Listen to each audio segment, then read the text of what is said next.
안녕하세요, 슈따입니다. 별똥별이 내리고 돌을 치면 별이 나오고 해변에는 별이 떨어져 있는 섬이 있다는 걸 아시나요? 갑돌섬에는 단 3% 확률로 갈 수 있다는 별똥별 섬이 있습니다. 당장 두 눈으로 담아보고 싶은데요. 보시기 전에 좋아요와 구독 한 번씩 눌러주시고 시작할까요? 됐나요?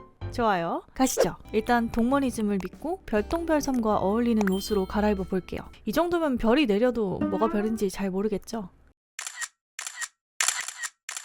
우선 갑돌섬에 가기 위해서는 이 부둣가 이쪽으로 가야 되는데요. 이곳에 가면 보트를 타고 있는 갑돌이를 만날 수가 있습니다. 근데 저 부둣가에 왔는데 갑돌이가 없어요 라고 하시는 분들 있으실까요? 갑돌이가 오는 조건은 다음과 같습니다. 선평판 삼성 달성 이후에 KK의 라이브를 관람할 것, 마일 티켓을 사용해서 마일섬에 한 번 이상 다녀올 것, 그 외에 현재 통신 중이거나 가구가 보트를 막고 있는 경우는 이용하실 수가 없으니 참고 부탁드립니다.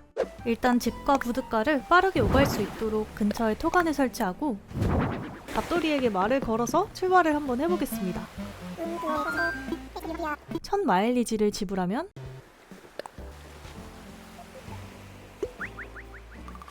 갑돌섬으로 출발할 수 있는데요. 갑돌섬은 마일섬과는 다르게 하루에 딱 한 번 갈 수 있는데요. 운이 좋다면 희귀섬에 갈 수도 있겠죠. 갑돌이의 노래는 비키를 연타해서 빠르게 스킵하고 도착한 곳은 일반 섬입니다. 일반 섬은 기존 섬과 동일한 컨디션의 섬인데요. 꽃 종류만 다르네요. 주섬주섬의 꽃은 백합이거든요. 만약에 히아신스가 없다면 이곳에서 파밍을 해도 좋지만 저는 이미 꽃 종류도 많고 빠르게 별똥별섬이 가고 싶기 때문에 저장되기 전에 바로 강제 종료를 했습니다. 자, 다시 동숲에 접속해서 갑돌이에게 말을 걸면 갑돌섬을 다시 한번 갈 수 있을 뿐더러 마일리지가 사용 전으로 그대로 복구되어 있답니다.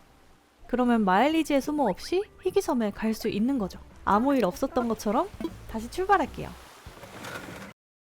자, 이번에는 비가 오는 섬이네요. 비 오는 섬은 비가 오는 날 나오는 물고기를 잡을 수 있다는 것, 그리고 땅을 파면 완전체 토형이 나온다는 것 빼고는 일반 섬과 다를 게 없는 똑같은 섬입니다. 비 오는 섬 역시 따로 파밍하고 싶은 건 없기 때문에 저장되기 전에 빠르게 강제 종료하겠습니다. 세 번째 접속인데 집 앞에 깔아놓은 쓰레기에 파리가 생겼습니다. 파리를 잡고 싶어서 집 근처에 쓰레기를 놓아두었었거든요. 일단 이것만 잡고 갈게요. 나이스! 잡기 어렵다는 파리도 잡고 이번에는 뭔가 느낌이 좋은데요? 내친 김에 마추릴라에게도 왔습니다. 오늘의 운세를 보고 소지품 운이 증가를 하면 희귀한 섬에 갈 수 있는 확률이 높아진다고 하더라고요. 그러면 소지품 운 증가가 떠야 되는데 우정운이 증가했습니다. 우정운 검색해보니까 운세 보기 전 말을 걸었던 주민 중 무작위 한 명의 친밀도 1점 증가, 주민으로부터 물건을 받을 확률 증가. 좋은 운세긴 한데 지금 상황에서는 별로 도움이 안 되는 운세네요. 일단 다시 갑돌섬으로 가보겠습니다. 세 번째 섬은 벼가 자라나 있는 섬이네요. 갑돌섬에는 여러 종류의 작물섬이 존재하는데요. 이렇게 파밍해 갈 수 있고 해변에는 요리 레시피가 떨어져 있다는 것이 특징입니다. 작물섬도 재밌지만 별똥별섬을 보기 위해 또 빠르게 강제 종료를 했습니다. 그 다음은 일반섬, 일반섬, 일반섬, 일반섬. 네. 그렇지만 일반섬 중에서도 바위에서 돈이 나오는 돈섬이 존재한다고 하길래 슬쩍 돌을 캐서 확인을 해봤는데요. 돈이 나오는 곳이 혹시 여기가 돈섬일까요? 신난 마음에 열심히 돈을 주었습니다. 바로 다음 돌을 찾아서 파밍을 했는데 돈섬이 아니라 그냥 저 돌만 돈이 나오는 거였습니다. 자동 저장되기 전에 강제 종료를 해야 다시 보트를 탈 수가 있는데 돌 캐는데 시간을 많이 써서 이미 자동 저장이 되었을 것 같네요. 이왕 이렇게 된 거 파밍 알차게 해가도록 하겠습니다. 가져갈 수 있는 건 최대한 탈탈 털어서 파밍을 해주고 이미 저장이 되었으니 이번에는 다음날로 시간을 이동해봤습니다. 1000마일리지를 다시 주고 보트를 탔어요. 오, 이번에는 가을섬입니다. 갑돌섬에는 봄, 여름, 가을, 겨울섬이 각각 존재하는데요. 해변에서는 계절 레시피를 얻을 수 있고 계절 곤충, 계절 물고기를 채집할 수 있습니다. 가을섬이니까 단풍과 도토리도 채집할 수 있겠네요. 계절섬도 흔하게 나오는 섬은 아니기 때문에 파밍하다가 갈까 잠깐 동안 고민하다가 그래도 강종을 했습니다. 저장된 건 아니겠죠? 하던 대로 갑돌이에게 말을 걸었는데 머뭇거리는 사이 저장이 됐나봐요. 이럴 거면 가을섬 좀 더 둘러보고 올걸. 정말 아쉽습니다. 다음 날로 가서 다시 오니 이번에는 덩굴섬. 이거는 채집하고 갈게요. 덩굴이랑 비디끼를 채집할 수가 있는데 제가 자연풍섬을 꾸미는 유저이기 때문에 덩굴이랑 비디끼가 많이 필요한 재료거든요. 중간에는 야자수가 자라있고 해변에는 덩굴 레시피나 비디끼 레시피를 얻을 수가 있습니다. 이번에는 비디끼 레시피를 얻었네요. 놓치는 거 없이 달달하게 파밍하고 주머니 두둑하게 돌아가도록 합시다.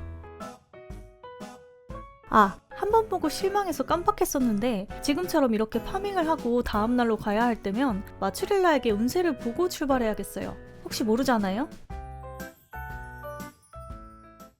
신락 같은 희망을 가지고 운세를 보니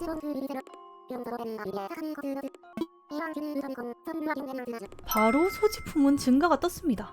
두 번째 만에 이렇게 나온 건 운이 좋은데요. 소지품운의 증가는 도구가 부서지지 않고 주민으로부터 물건을 받을 확률이 증가하고 갑돌 보트 투어 이용 시 특별한 섬에 갈 확률이 증가하는 운세입니다. 일단 운세의 효과가 강제 종료로 사라지면 안 되니까 바로 한번 저장을 해주고 희귀섬이 나오길 바라면서 다시 보트에 올라탔는데요. 이번에는 겨울섬입니다. 겨울섬도 역시나 잘 나오지 않는 특별한 섬인데요. 눈의 결정과 겨울 레시피도 얻을 수 있습니다. 그런데 지금 파밍을 하면 마추릴라의 소지품 운을 겨울섬에 쓰게 되는 거잖아요. 진짜 너무 고민되었는데 갈등 끝에 강정하고 나왔습니다. 소지품 운 상승의 효과를 가진 채로 두 번째 도전. 두 번째 반에 별똥별섬이 나왔습니다. 3%의 확률로 갈 수 있는 별똥별섬. 별똥별섬은 낮에 찾아가도 언제나 밤이며 하늘에서 별똥별이 내립니다. 그리고 이렇게 해변에 여러가지 별 조각이 떨어져 있는데요. 너무 예뻐! 와, 별 다 떨어져 있네? 다 한번 주워볼게요. 그리고 반대쪽 해변에는 레시피가 있어서 주웠는데 별자리 레시피가 나왔습니다. 별님머리 설마 이거 내 머리임? 돌을 한번 캐보니까 돌에서 별 조각이 나옵니다. 형광의 별 조각들이 너무 예뻐서 기분이 좋았어요. 기념으로 사진 한번 찍고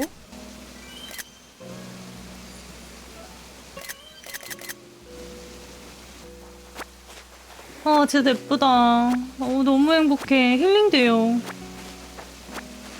다른 돌도 캐봤어요. 색이 예뻐서 그런지 뭔가 힐링되는 기분입니다.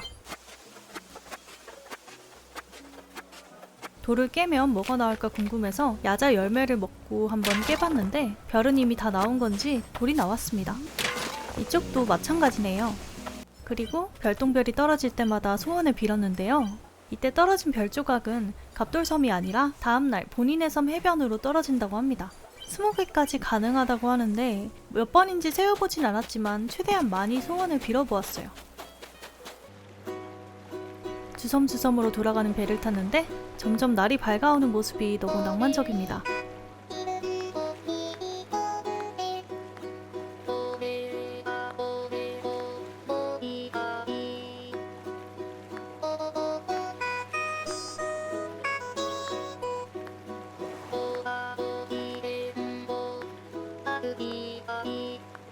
자, 그럼 다음날 낮으로 옮겨서 주섬주섬의 해변을 한번 확인해 볼까요? 각양각색의 별 조각들이 떨어져 있는 모습. 별섬에 한번 다녀왔을 뿐인데 엄청나게 많은 별 조각들을 얻었어요. 지금까지 했던 노가다 중에 제일 행복했던 노가다였어요. 별거 아닌데 진짜 기분이 좋더라고요. 완전 힐링하는 느낌? 밤으로 와서 다시 해변을 확인해보니 별 조각이 더 떨어져 있습니다. 강제 종료를 통해서 마일리지의 소모 없이 희귀한 갑돌섬에 가는 거 도전하실 수 있으니까 여러분들도 한번 투어 돌아보시는 거 어떠신가요? 오늘 영상은 여기까지입니다. 다음 영상에서 또 만나요. 안녕.